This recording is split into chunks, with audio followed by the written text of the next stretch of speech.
What's up, guys, and welcome back to another episode here on CNR TV. I'm Kurt. I'm Josh. And today we are covering Black Widow, the movie we waited 2 years to finally get. It felt more like 10. It certainly did. Just quickly tell me what you thought about it. I liked it overall, but I had a few issues. I'm sure we'll get into that. Absolutely. I look forward to getting into that. I appreciated it, but I saw some of the bumps along the way. So, you know, when we get into the end and discussing it, we'll go over those even further. Absolutely. But anyway, guys, as always, we're going to jump into a recap of the movie, and then join us afterwards for the discussion. What a time to be a Marvel fan. Not unlike the conclusion of Falcon and the Winter Soldier. The seeds for bigger stories in a much larger universe continue to be planted. Let's be real. This movie was never really about giving Natasha Romanoff a solo film. The goal of this Black Widow movie was to set up Florence Pugh as Yelena Belova in the MCU. Florence stretched her acting muscles here. The scene where she's exploring all of her emotions at the dinner table was an incredible display of her acting abilities. It's incredibly exciting that the entire film has been setting up Yelena as an antagonist for the upcoming Hawkeye show on Disney+, which will in turn likely set her up as a member of the Avengers. Now there's a lot of hate going around with Taskmaster. Personally, the Taskmaster twist actually worked thematically for the story they were telling. Since Dreykov was the true villain of the film, I had little problems with the liberties they took with the character. For me, Taskmaster was a perfect device used for Natasha to confront, accept, and move forward. It's not completely out of the picture that Taskmaster could return for the Thunderbolts or Dark Avengers, but we'll just have to wait and see. I haven't seriously disliked the character this much since Hayward back in WandaVision, but Dreykov was an effective antagonist for this movie. I mean, think about it. This is a villain who turned innocent girls, including his own flesh and blood, into killers. He manipulated them and had them act against their will. Dreykov was a different kind of sinister. The post-credit scene truly let Marvel fans know that Disney Plus shows will be so incredibly important to watch moving forward.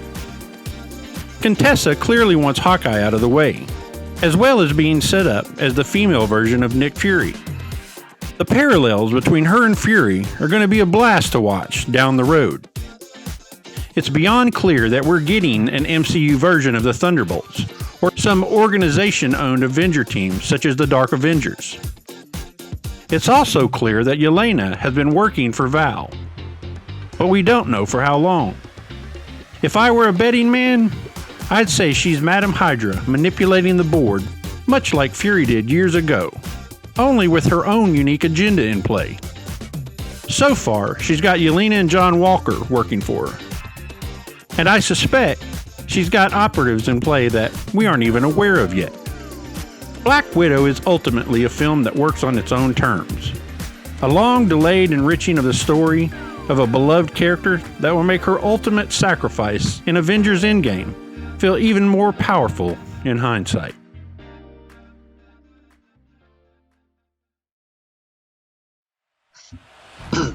So, do you feel that kind of covered the overall trajectory of that show? Yeah, I think so. That end credit scene was probably the best moment. It really was. I was impressed with the scale of the stunts in this thing. Yes. I mean, they were very impressive. I mean, I know it was all CGI, but still, it looked good. Nonetheless, like the escape from the prison, that was pretty cool. Yeah, and them getting thrown around while fighting and stuff, it seemed brutal. Like that would be body shattering in real life. Yeah, the one scene where the Black Widow fell off the building and broke her leg, and he turned her switch off. Yeah. I was like, man, that is brutal, man. Yeah. How did you feel about Dreykov? it felt like a caricature of a villain, if that makes any sense. Absolutely, yeah. It was almost like, they had this canned villain just sitting aside on the shelf, and they're like, oh, let's use this guy. The movie to me felt like we were expected to know who he was. And absolutely.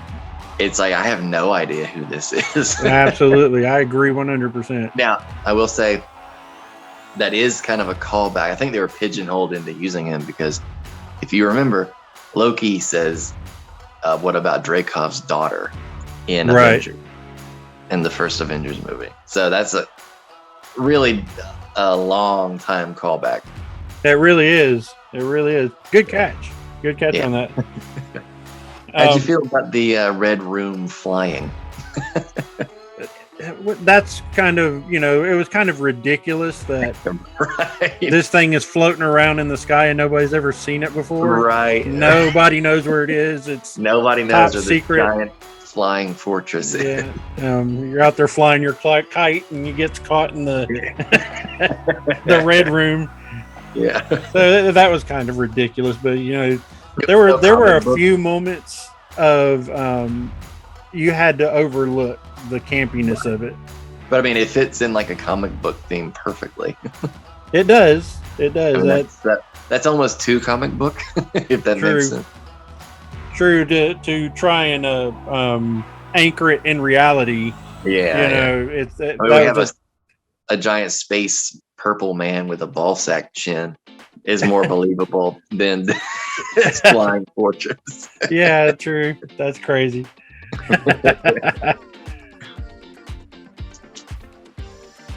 I like the character that was the guy that was supplying all of the equipment, and from what I understand, he may move forward and continue a role in the Hawkeye show coming up.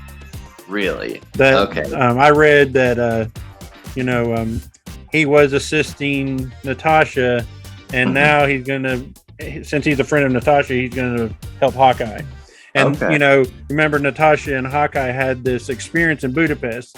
Well, they both met this guy when they were in Budapest. That they don't talk about what happened in Budapest. Yeah, I don't remember if they gave him a name. I don't remember her referring to him by name either. I liked him. He seemed like a cool guy. I have a lot of questions. Yes.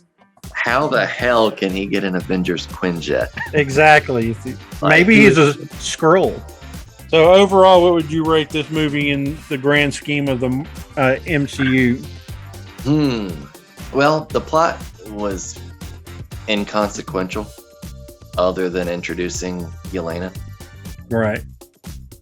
It had to be a little low down. Let's say out of 10, I'd give it a 6. Okay, I can go 5 with that. Being average.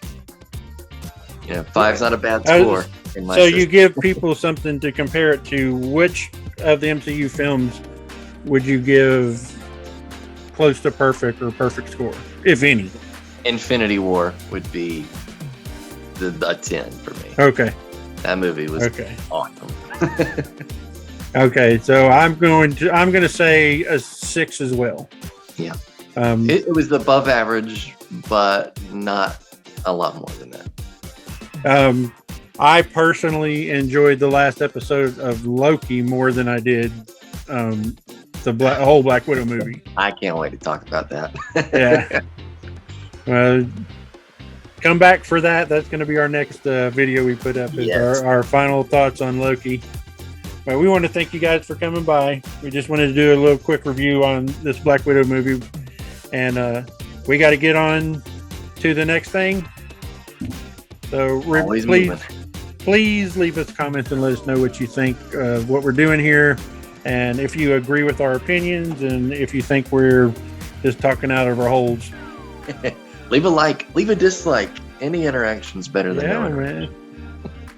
Man. And we will see you guys on the next video. See ya. All right. Thanks for coming by, guys.